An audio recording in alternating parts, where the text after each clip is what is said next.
Hi friends అందరికీ. మేమైతే మధ్యాహ్నం అన్నానికి అయితే తిన్నాం. ఫుల్ ఎండ కొడుతుంది. అన్నం అయితే తింటున్నాం. మాదైతే ఎగ్ ఫ్రై.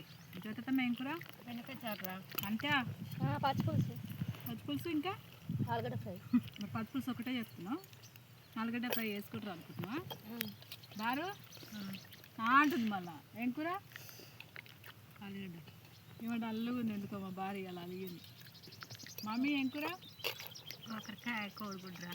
అందరు కోడిగుడ్డ తెచ్చిర్రు. మాంసా అనకాయ. నీ పత్తి ఎత్తుంటే అనకాయ అనుకోసా? చికెన్ వండుకరాక రేపు అనుకొస్తే అయిపోయింది. అయిపోయినాకనా? దేవి ఏం కూర? పప్పులు గడ్డ. చిన్నపప్ప. పచ్చికారం వట్టికారవా? పుచ్చికారం. స్వాతి ఏం కూర? దొండకాయ. దొండకాయ కర్రీనా? భవానీ ఏం కూర? మా భవానీ అయితే సిగ్గుపడుతుంది. ఓకేనా? మరి మీరు తిన్నదా లేదా? ఏం కూరలు కామెంట్ కట్ చేయక్క ఇది ఫస్ట్. ఓకేనా?